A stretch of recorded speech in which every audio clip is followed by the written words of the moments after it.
Salut tout le monde. Alors, je sais pas si vous avez vu à côté de moi, mais on a quelqu'un d'autre que j'ai pas l'habitude de voir dans mon secteur, ce qui est quand même quelque part logique étant donné que je suis arrivé chez toi. Salut Gaël. Salut Thierry. Alors donc on est dans ton pays, dans la Drôme, dans la commune de Montméran. Montméran. Donc et on est ici dans un de tes champs de tomates, une de tes productions en bio que tu mets en place depuis que tu es installé. Ça fait 7 ans maintenant, c'est ça? Et la tomate, ça doit être la 5e année, une de mes 3 productions principales. D'accord. Alors est-ce que tu peux m'expliquer un petit peu comment tu es arrivé à cette production, ce qu'elle t'apporte et puis au niveau technique un peu comment ça va? Alors bêtement, c'est quelque chose que j'avais en tête. Avant, il se faisait beaucoup de tomates par chez nous. Et je me suis dit, pourquoi pas en bio? Et en se renseignant, j'ai appris qu'il s'en faisait dans le sud de la France, un peu plus au sud. Donc j'ai contacté du monde qui s'y connaît un petit peu en tomates, qui m'ont dit, mais si, en bio c'est possible, si tu veux en faire, on va t'aider à en faire. D'accord. Alors on va regarder peut-être un petit peu techniquement, on va faire un petit tour dans, j'allais dire là-dedans pour regarder ce que c'est quoi. Ok.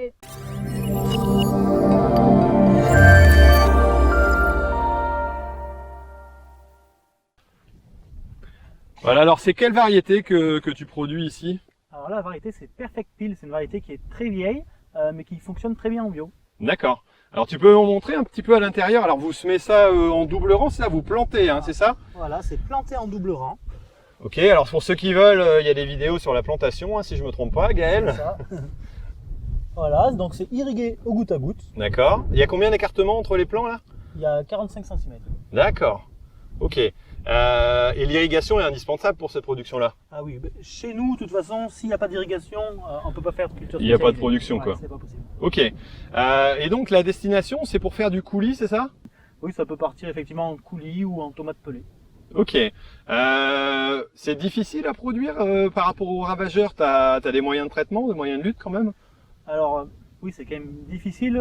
Si on parle de ravageurs, on peut avoir un petit peu de pucerons en début de cycle, mais c'est pas vraiment une grosse problématique.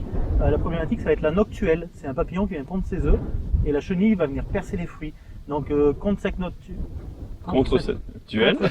on n'a pas beaucoup de solutions, mais une des solutions qui s'offre à nous, c'est le delphin. Donc un traitement que j'ai fait ça il y a 6-7 jours, c'est une bactérie que j'ai appliquée sur le feuillage. Et lorsque cette petite chenille va ingérer cette bactérie, ça va la tuer en venant atteindre son système digestif. D'accord. Et t'as pas trop de problème de mildiou, parce que le mildiou ça attaque quand même la tomate. C'est quoi? C'est la variété? Et puis votre climat avec toujours du vent ici, c'est pas possible, il y a toujours du vent. On se plaint parce qu'on a toujours du vent, un coup du Mistral, un coup le vent du sud, mais bon, c'est aussi grâce à ce vent que le feuillage reste assez sec et qu'on limite les maladies. D'accord. Et alors en système goutte à goutte, vous avez une alimentation qui vient, j'allais dire par un fournisseur, c'est ça, une société qui fournit un système commun, on va dire, d'irrigation. C'est ça, en fait il y a un réseau commun qui s'appelle la Bourne chez nous, et donc les agriculteurs ont souscrit un contrat avec ce réseau, et donc pour utiliser le goutte à goutte, moi l'eau elle est filtrée. D'accord, donc c'est pour ça que tu as ces appareils de filtration là, et ensuite tu renvoies, alors t'enlèves un peu de pression, c'est ça? Alors bien sûr on a 2 réducteurs de pression, sortie de la station je suis à 2 bars, pour que dans les tuyaux de goutte à goutte je sois à peu près à 1 bar, voire un peu moins d'un bar. D'accord, et en plus ensuite c'est envoyé ici, donc dans ces tuyaux blancs, alors c'est vraiment, j'allais dire super pratique dans le sens où tu peux rouler dessus. Voilà, on peut rouler dessus, ce sont des tuyaux qui sont pré-percés avec un filetage tous les 1,80 m. D'accord. Donc encore un avantage de planter au GPS, c'est que tous les 1,80 m on a notre ligne de tomate qui tombe au bon moment. D'accord, donc là le goutte à goutte, ça c'est du jetable, hein, c'est souple, voilà. C'est recyclé. C'est recyclé en fin d'année. Et ça par contre c'est réutilisable. Bien sûr, ouais. Ça a quelle durée de vie, tu sais pas? Moi les plus vieux donc ont 5 ans. Je pense que quand ça aura fait une dizaine d'années, ça aura bien travaillé. Oui. Ouais, d'accord, mais ça a quand même une durée de vie qui est pas mal, quoi. Oui. Ok. Alors j'ai arraché le fruit, je la recolle.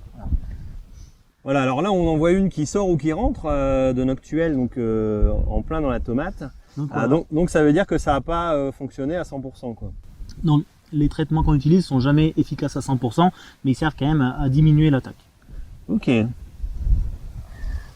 y a d'autres difficultés, j'allais dire vraiment compliquées dans la production de tomates en bio comme ça? Alors, comme dans toutes les productions, c'est très difficile de tenir les adventices. Donc ça passe par débinage mécanique. Ici, il n'y a pas eu de désherbage manuel encore. Pourtant, c'est propre, quoi. C'est nickel, quoi. Étant donné que c'est une plantation, on peut intervenir assez de bonne heure, 5-6 jours après la plantation, déjà avec un passage d'hercétrie. D'accord. Donc on limite beaucoup les levées. Ouais. D'accord. Et après binage, la plante couvre bien le sol, donc ça évite les levées sûrement, quoi. Voilà. Après binage, la plante couvre le sol dans sa planche. Et les passages de roues, étant donné que j'arrose au goutte à goutte, logiquement, s'il pleut pas, ils sont pas arrosés. Donc on limite la levée d'adventice. Ok, et ici, ben, vu qu'il n'y a pas de, on voit des petites crevasses à droite à gauche au niveau du sol, j'imagine que c'est sec, qu'il n'y a pas plu depuis quelques temps. C'est ça, c'est très sec, on a subi la canicule la semaine dernière, on a eu beaucoup de chaleur. Etc. Donc les mauvaises herbes poussent pas non plus, quoi. Voilà. Il n'y a que là où le goutte à goutte passe et les tomates peuvent vivre, quoi. C'est ça, et c'est à l'ombre.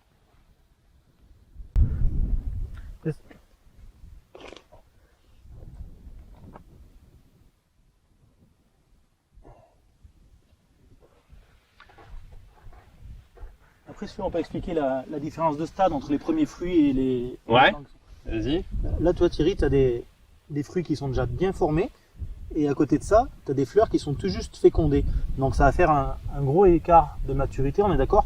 Mais nous, ce qu'on va faire, on va attendre qu'il y ait 80% de maturité pour déclencher la récolte. D'accord, c'est ce que j'ai vu dans ta vidéo où tu expliquais la récolte, où on a des fruits verts, parce que la tomate est un fruit. C'est ça. Et donc, lui, il est éjecté, il est posé au sol, quoi. Voilà, et à savoir que les premiers fruits mûrs, il y a de grandes chances que quand on les ramasse, ils soient déjà abîmés, donc ils ne seront pas récoltés.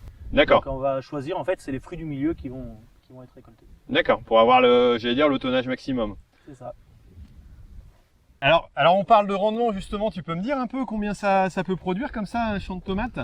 Alors, un champ de tomates comme ça, c'est vrai qu'on est très dépendant du temps aussi, mais là c'est des rendements qui sont assez prometteurs, je pense autour de 70-80 tonnes par hectare. D'accord, donc c'est une production qui est rentable, quoi. Hein. Oui, c'est une production qui est très importante sur mon exploitation. Et en rotation, tu la mets tous les combien à peu près? C'est important de respecter une rotation de 5 ans. 5 ans minimum.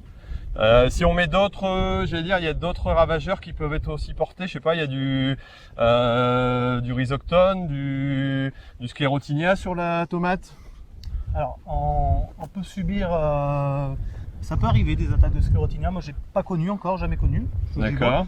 On arrive à avoir quelques taches de mildiou, mais pour l'instant, on a toujours tenu. Quand même, en préventif, je fais du cuivre. Des petites brosses de cuivre, essayer de tenir le feuillage couvert. Au démarrage. Mais même maintenant. D'accord. Et tu as eu une catastrophe cette année dans une de tes parcelles que tu as dû replanter ou qui a été détruite à cause du vent, de la pluie? Pas de chance. Et ouais, j'ai planté et dans la semaine qui a suivi, on a eu des forts vents du nord. Et donc qui ont amené un petit peu un vent de sable, hein, ça m'a carrément grillé le feuillage. D'accord. Et qu'est-ce que tu fais comme autre production alors ici? Donc moi les 3 productions essentielles sur l'exploitation, ça va être la tomate, l'oignon et l'ail. Et à côté de ça, j'ai un petit peu de plantes aromatiques et sur les années, il peut y avoir un peu de céréales et des prairies et luzernes. D'accord, alors tu es aussi un fanat de matériel, alors pour ceux qui te suivent, ils savent que tu es équipé en Fendt, comme chez nous à la Cuma, mais toi c'est pas la Cuma, c'est perso, donc c'est intéressant à suivre. Donc si vous connaissiez pas Gaël, voilà, qui est uniquement en bio, hein, mais c'est de l'agriculture, hein, donc voilà, c'est toujours intéressant à voir. Vous pouvez aller voir sa chaîne, alors je vous mettrai le lien à la fin de la vidéo. Il y a pas mal de vidéos aussi justement sur la production de tomates, moi j'en ai regardé quelques-unes sur la récolte, c'est assez impressionnant. Parce que c'est entièrement mécanisé, enfin il y a un peu de triage, mais il y a quand même une belle mécanisation derrière, quoi. Oui, bah, c'est vrai que ça fait quelques années que ça s'est bien développé quand même, la récolte mécanisée de la tomate. Et ça a été un gros plus pour le développement de cette culture, bien sûr. D'accord, ouais, parce que ça facilite quand même, parce que devoir ramasser tout à la main, j'imagine que c'est un peu compliqué, quoi. C'est ça. Rappelez que la tomate, c'est quand même le légume, alors c'est un fruit. Non, c'est un légume. Non, c'est un fruit. Pour autant, on le classe parmi les légumes au niveau consommation parce que c'est le même usage. Et c'est quand même le légume le plus consommé en France. Avec 14 kilos, je crois, par ménage à peu près. C'est énorme. Donc c'est énorme, c'est vrai que c'est pas mal produit aussi, quoi. Bon ben voilà, j'espère que vous en avez pris un peu plus. Moi je remercie Gaël de m'avoir reçu ici dans des super conditions et c'est vraiment sympa. Pour un projet aussi que vous allez découvrir en septembre et voilà, que vous verrez un peu ce que c'est, mais pour l'instant j'en dis pas plus. Voilà, c'est top secrète. Je sais pas. Il dit qu'il sait pas, mais son nez s'allonge. En réalité, il sait un petit peu. Voilà. Mais en tout cas, voilà, je vous fais découvrir un peu ça, et puis on va essayer d'aller voir pour une prochaine vidéo un petit peu le matériel qu'il a, parce que c'est intéressant à voir. Et puis un peu les bâtiments, parce que je pense que ça mérite un petit tour. Bon ben voilà, moi je vous laisse. À bientôt sur Agriculteur d'aujourd'hui, et puis sur la chaîne de Gaël pour aller faire un petit tour et découvrir d'autres choses, d'autres modes de production et d'autres façons de faire.